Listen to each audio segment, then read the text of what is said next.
Dear friends, today we are going to solve Bridge Course Test number 3, Class 7th, Subject General Science, Marks 30. There are some instructions. First, all questions are compulsory. Number 2, numbers on the right side represent marks. Number 3, draw diagrams in questions with labels if necessary. Number 4, write option number only in multiple choice questions. Let's get started. Question number first. Which is the closest planet to the sun in our solar system? Answer. Mercury is the closest planet to the sun in our solar system. B. Which is the largest planet in our solar system? Answer. Jupiter is the largest planet in the solar system.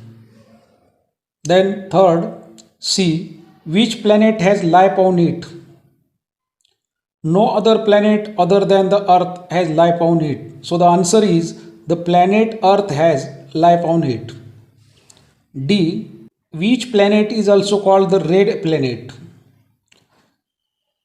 As the soil on the Mars contains ions, its color is reddish.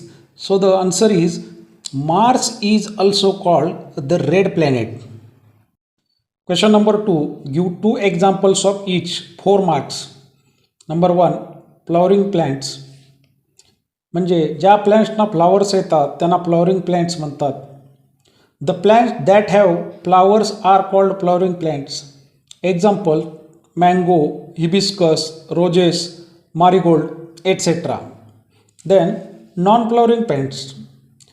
Non flowering plants म्हणजे ज्यांना फुले येत नाहीत अशा प्लॅन्ट्सना non flowering plants असे म्हणतात.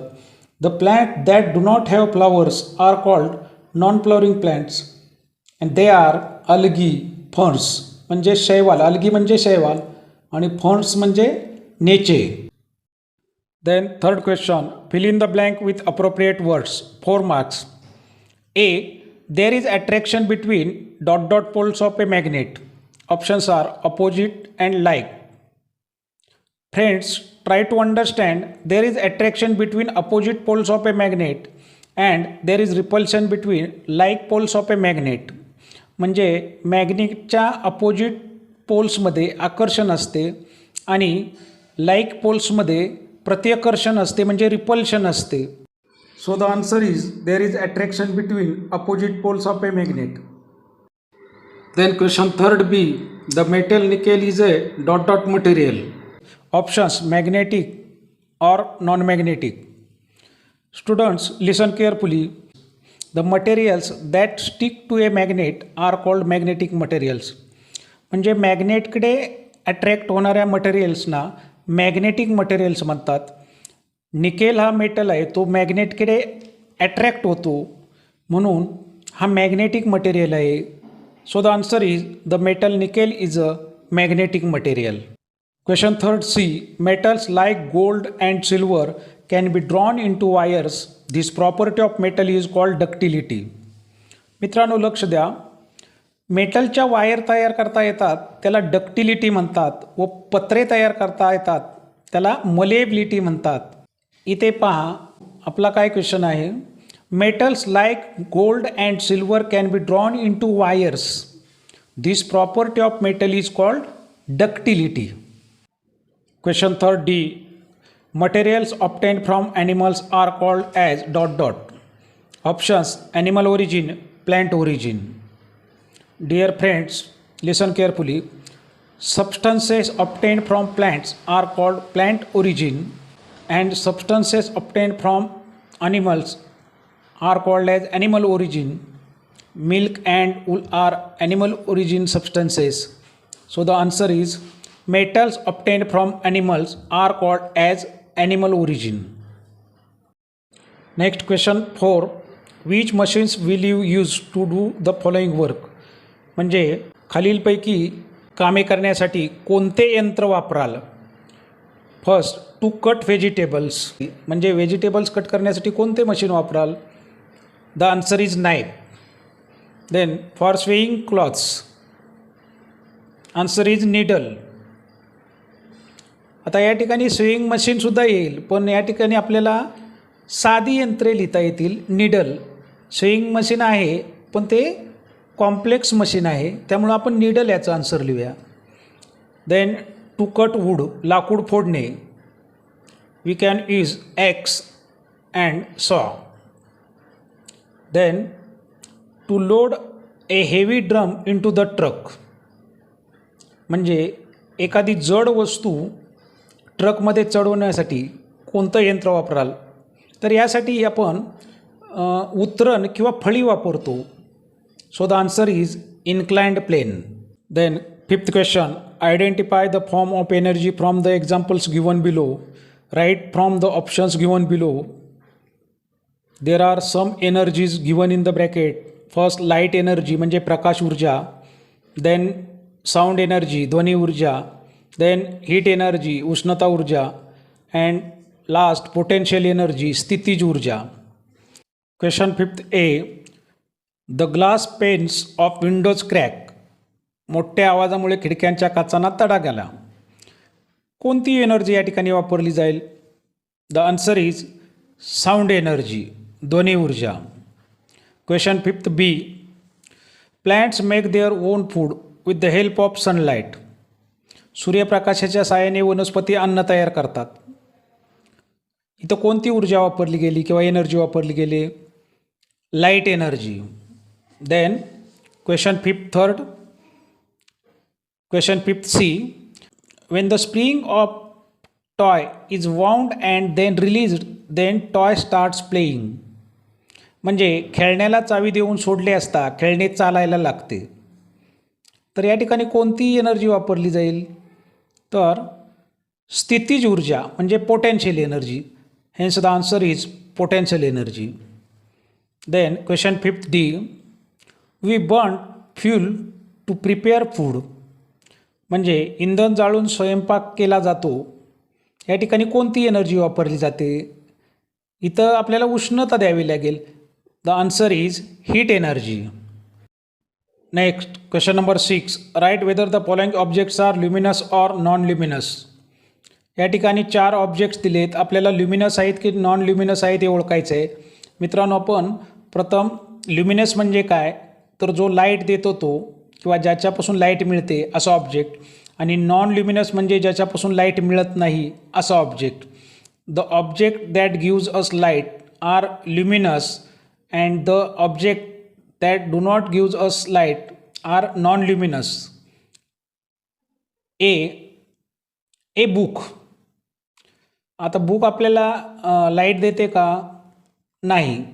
So a book is non luminous object. Then the sun gives us light, so the sun is luminous object. Then a pen, non-luminous object. And last, a burning candle म्हणजे पेटलेली मेणबत्ती. A burning candle gives us light, so a burning candle is luminous object. Question number 7, identify and write the names of animals from the picture of their skeletons, म्हणजे खालील चित्रातील सांगाड्यावरून प्राणी ओळखा आणि त्यांची नावे लिहा. मित्रांनो, observe carefully. In the first picture there is skeleton of frog, and in the second picture there is panicle. आता पेनिकल म्हणजे काय, तर हा एक बगळ्यासारखा किंवा क्रेनसारखा दिसणारा पक्षी आहे. हा समुद्र पक्षी गणला जातो. याची चोच ही बघा खूपच लांब आहे, बगळ्यापेक्षा लांब आणि दणकट अशी दिसते. Next question number 8, which incident do you see in the following picture, what measures will you take to control it. Friends, observing the picture this phenomenon appears to be sound pollution. या चित्राचे निरीक्षण केल्यानंतर आपल्याला ध्वनी प्रदूषण किंवा sound pollution असल्यासारखे दिसते. What measures will you take to control it, म्हणजे हे साऊंड पोल्युशन रोखण्यासाठी तुम्ही कोणती उपाययोजना कराल? We can control sound pollution by following ways, म्हणजे खालील मार्गाने आपल्याला साऊंड पोल्युशन रोखता येईल. Number 1, running T V and radio at low volume, म्हणजे टी व्ही आणि रेडिओ यांचा आपल्याला वॉल्यूम कमीत कमी ठेवता येईल. Number 2, use less horns while driving, म्हणजे ड्रायव्हिंग करताना कमीत कमी वेळा हॉर्न वाजवता येईल. Number 3, we should not burst crackers. Number 4, we should use loudspeakers at low volume and should not play music too loudly during parties, म्हणजे parties करत असताना त्या ठिकाणी लाऊडस्पीकरचा आणि म्युझिकचा आवाज कमी ठेवता येईल. And last, we should plant more trees, म्हणजे जास्तीत जास्त वृक्ष संवर्धन केलं किंवा वृक्ष लागवड केली तरीसुद्धा आपल्याला ध्वनी प्रदूषण किंवा साऊंड पोल्युशन रोखता येईल. Next 9th question, differentiate between uniform and non uniform linear motion with proper examples. म्हणजे रेषीय एकसमान गती युनिफॉर्म लिनियर मोशन आणि असमान गती रेषीय असमान गती म्हणजे नॉन युनिफॉर्म लिनियर मोशन यामधील डिफरन्स लिहायचा आहे. तुम्ही लेफ्ट साईडला युनिफॉर्म लिनियर मोशन आणि राईट साईडला नॉन युनिफॉर्म लिनियर मोशन असं लिहा आणि दोघांची डेफिनेशन आणि प्रत्येकी एक एक्झाम्पल द्यायचं आहे. First we write definition of uniform linear motion. When the distance traveled by an object along a straight line unit time is continuously same, the motion is called uniform linear motion. म्हणजे ऑब्जेक्टमधील distance continuously same असतं अशा मोशनला uniform linear motion असे म्हणतात. Then non uniform linear motion, when the distance traveled by an object along a straight line unit time keeps on changing, the motion is called non-uniform linear motion. म्हणजे ऑब्जेक्टमधील distance आहे ते change होत राहतं unit टाईममध्ये, म्हणून याला non uniform linear motion असे म्हणतात. Now example of uniform linear motion, the motion of marching soldiers marching करताना त्यांच्यामध्ये जे डिस्टन्स असतं ते कंटिन्युअसली सेम राहतं. So this is uniform linear motion. And example of non uniform linear motion of kids playing slides, म्हणजे घसरगुंडीवरून घसरणाऱ्या मुलांचं जे motion असतं ते कंटिन्युअसली सेम राहत नाही, ते चेंज होतं, म्हणून हे नॉन युनिफॉर्म लिनियर मोशन आहे. थँक्यू.